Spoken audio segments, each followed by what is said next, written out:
ಆಗಲಿ ನನಗೆ ಬಂದುಕೊಳ್ಳಿ ಆ ಸದ್ಗುರುದೇ ನನ್ನ ಮೇಲೆ ಆಗಲಿ.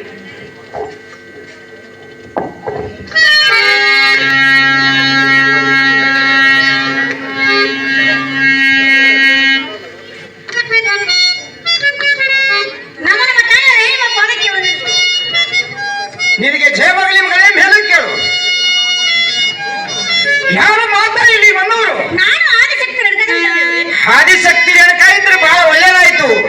ಇಲ್ಲಿ ಬಂದು ಕಾಲ ಮಾಮೂಲೆ ಏನು ತಂದೆಯವರೇ, ನನ್ನ ಪತಿದೇವರ ಪೂಜೆಗೆ ಶರತ್ತಿನ ಶಿಬಿರ ಮಾಡಿ ಮುಸುಕಿನ ಪಡವನ್ನು ಮಾಡಿ ನದಿಗೆ ಹೋಗಿ ಅವರ ಪೂಜೆಗೆ ನೀರನ್ನು ತೆಗೆದುಕೊಂಡು ಬರುವ ಸಮಯದಲ್ಲಿ ಚಿತ್ರಗಾಂಡರ ರಾಜರ ತನ್ನ ಪತಿದರ ಕೂಡ ಕ್ಷಣ ಕೀಳು ಆಡುವ ಸಮಯದಲ್ಲಿ ಮನಸ್ಸೊತ್ತು ಕ್ಷಣ ಮಾತ್ರ ನಿಂತುಕೊಂಡಾಗ ಮುಸುಕಿನ ಪಡ ಹೊಡೆದು ಹೋಯಿತು. ಆದಿಶೇಷನು ಹೊರದು ಹೋದನು. ಪುನಃ ಕೂಡ ನನ್ನ ಕೈಗೆ ಸಿಗಲಿಲ್ಲ. ಆದಿಶೇಷರು ಕೂಡ ನನ್ನ ಕೈಗೆ ಸಿಗಲಿಲ್ಲ. ನನ್ನ ಪತಿಗಳ ಹತ್ತಿರ ಬಂದು ಅವರ ಪಾದಕ್ಕೆ ಕ್ಷಮೆ ಕೇಳಿದ್ರೆ ಅವರೇನು ನಂಬಲಿಲ್ಲ. ಏನು ಹೇಳಕ್ಕ, ನಿನ್ನ ಮನೆಯಲ್ಲಿ ಕೆಟ್ಟ ಬಾಳನ್ನು ಏನು ಮಾಮೂಲೆ ಮೇಲೆ ಏನು ಮಾಡಿ ತಿರುಗ್ತಿವರು ಬೇರೆ ಬರಮ್ಮ. ಏನು ತಂದೆಯವರೇ, ನನ್ನ ಮನೆಯಲ್ಲಿ ಕೇವಲ ಕೊಡ್ತಿರೋದು ಹೇಗೆ ಬರು ತಂದೆವೇ ನಿಮ್ಮ ಮನೆಯಲ್ಲಿ ಇಂಥ ಕೀಲೋ ತಕ್ಕ ಕೇಸದಕ್ಕೆ ಮಕ್ಕಳವಲ್ಲ ಬೇರೆ ಬರಮ್ಮ. ನಿನ್ನ ಮನೋದ ಮದ್ದನ್ನು ಮಾಡಿ ಕಳಿಸುತ್ತೇವೆ. ಆಗ ತಂದೆಯವರೇ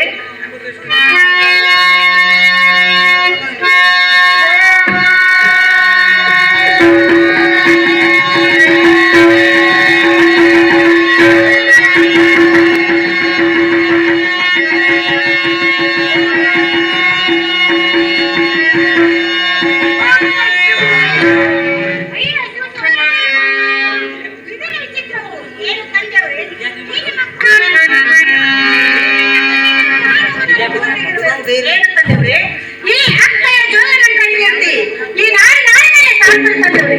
ಅಂದ್ರೆ ನಾಡಿನ ಒಟ್ಟು ಆಸೆ ದಯಪಡ್ತಂದೆಯವರೇ.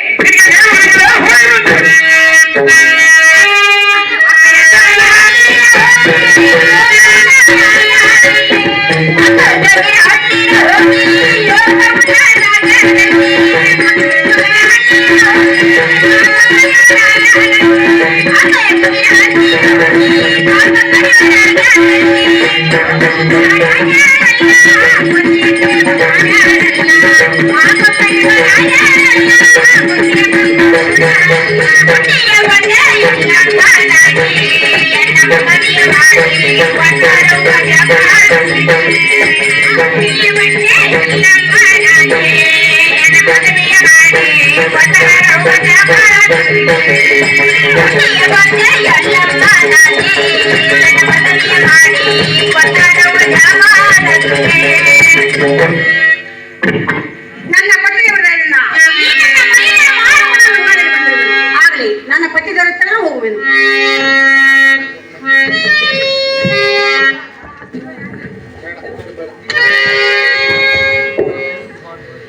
ನಮ್ಮ ಪತಿದೇವರೇ ನಮ್ಮ ಪಾಲಕ್ಕೆ ಬಂದರು.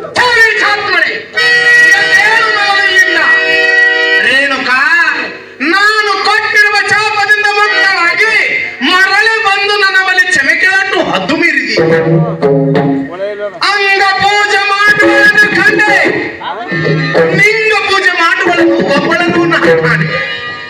ಕಾಮೆ ಚಲಿಸುವಳನ್ನು ಕಂಡೆ ನಿಷ್ಕಾಮೆಗಿರಿತಳನ್ನು ಒಬ್ಬಳನ್ನು ನಾ ಕಾಣೆ. ಪತಿಯನ್ನು ಬಿಟ್ಟು ಆಗದೆ ತಿರುಗುವಳನ್ನು ಕಂಡೆ ಪತಿಯನ್ನು ಎತ್ತಿ ಪೂಜಿಸುವಳನ್ನು ಒಬ್ಬಳನ್ನು ನಾ ಕಾಣೆ. ಗಂಡನ ಮರಣವನ್ನು ಕಳೆದು ಹಾನಿ ಮಾಡಿಕೊಂಡವರಿಗೆ ಸೋಲನ ಜನ್ಮದಲ್ಲಿ ಹುಟ್ಟಿ ಬಂದಂತೆ ರೇಣುಕಾ ನಿನ್ನ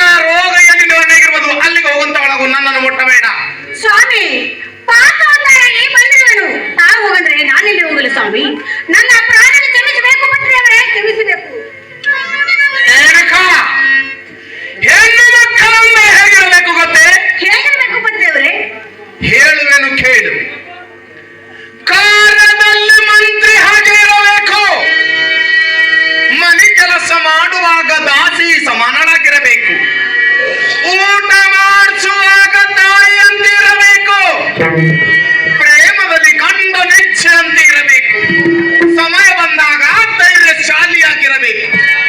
ಇಂಥ ಹೆಣ್ಣು ಮಕ್ಕಳಿದ್ದೂರು ಕೈಲಾಸವಾಗುವುದು ನೀ ಚಾತ್ಮಣಿ. ರೇಣುಕಾ, ನಿನ್ನ ರೋಗ ಎಲ್ಲಿವರೆಗಿರುವುದು ಅಲ್ಲಿಗೆ ಹೊಂತೊಳಗು, ನನ್ನನ್ನು ಮುಟ್ಟಬೇಡ.